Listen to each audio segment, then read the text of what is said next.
Okay, I'm going to do a couple more problems on your practice test because you have some especially difficult problems. Okay, I won't say they're very difficult, but they're a little trickier and you don't have any practice in your homework on these problems. So you got to be able to do this. And I like this problem a lot right here because this problem is like combines so many different things right here. This is number 2 on your practice test here. You have to solve the equation in this interval between 0 and 2 pi. Look at this. You got, oh my gosh, you got what? Exponentials. You have a sine of x in the exponential. Ugh.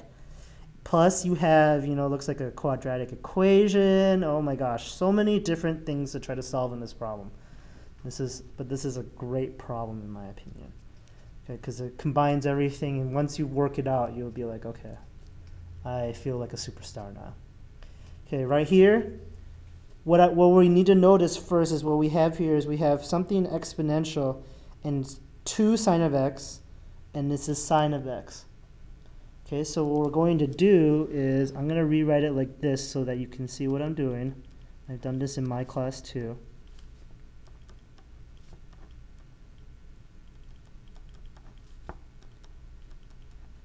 Okay, so the idea here is I want to emphasize that I have 3 sine of x right there, 3 to the sine of x. And again, I can write the square there. That's just 2 times sine x, which is the same thing as saying up here. I just wrote it, I just used commutative property. I just wrote sine x times 2 instead of 2 times sine x. Okay, now I'm going to say let u equal 3 to the sine x.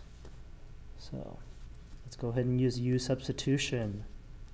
U squared plus 2u minus 3 equals 0. Okay, this is getting a little easier now. Okay, so we're going to have u plus 3, u minus 1 equals 0. I just factored there. Okay, so I have u equals -3 or u equals 1. Again, just using zero product property there. Okay, let's go ahead and resubstitute it back in.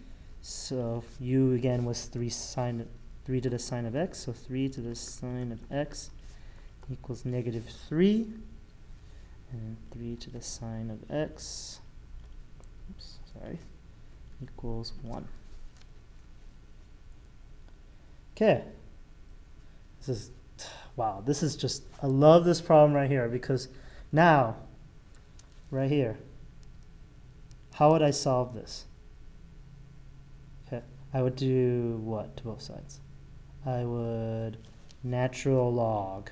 Remember, so what happens is we want to isolate the exponent first.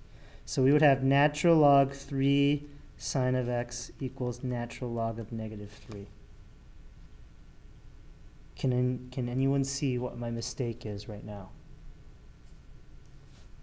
It's over here. It's over here. That's right. You cannot take the natural log of a negative number. This is an extraneous solution. Holy cow. Yuck, yuck, yuck. Okay. Another way to think of this problem is that 3 to the what power equals -3. I can never get 3 to any power up here to equal -3. It's just not possible. I could put like negative infinity. If I put in, well, let's say I put a negative really big number, 3 to like the -1000. If you put that in your calculator, that's just going to be about 0. Again, you can never get a negative number out there. Okay, so we know that's an extraneous solution. So now let's look at this one. Okay, let's think the same thing here. 3 to the what power equals 1. 3 to the what power equals 1. 3 to the 0th power equals 1. So again, another way we could have said this right here is I could say this. 3 to the 0th power is 1. Okay, so now I know if I take away those big 3's, all I have left is just sine of x equals 0. And we look at our trig bit sheet, or you got to memorize it. X equals, think about the y value. When the y value is 0, x equals 0 and pi, and again you do not include 2 pi, because again it has the parentheses right there, not the bracket, so it's parentheses, so you cannot include 2 pi. Even though sine of 2 pi equals 0, that is not included in the answer. Write it in set notation, x equals 0 and pi.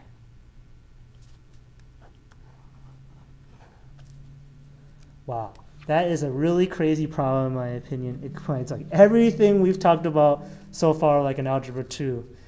We have, U substitution, we have extraneous solutions, we have exponentials, we have trigonometry, and wow, what a great problem.